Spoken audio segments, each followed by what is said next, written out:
Umani ng magkakahalong reaksyon ng di umano'y pagbirit ng singer na si Jessica Villarubin sa burol ng batikang broadcaster na si Mike Enriquez.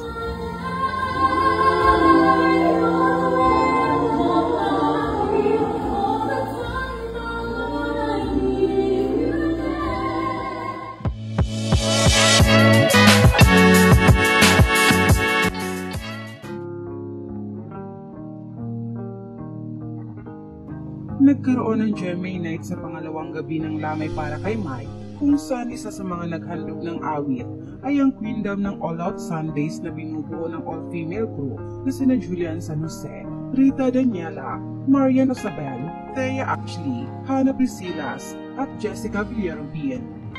Ngunit imbis ng purihin dahil naghandog ang mga ito ng awitin, ay tila nag-trending pa ito dahil sa di umunay sa pawan na nangyari, lalo na umano sa parte ng pagkanta ni Jessica.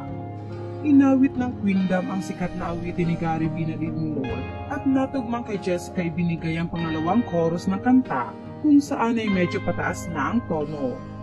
Kaya naman may ilang netizens nga ang nagsabi, tila raw ginawang singing contest ni Jessica ang buro ng batikang broadcaster dahil sa pagbirit nito.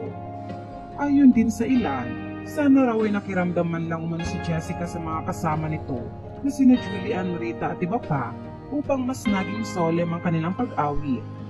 Ngayon pa man, nagbigay na nga ng pahayag si Jessica ukol sa issue nito at pinaliwanag ang kanyang panig.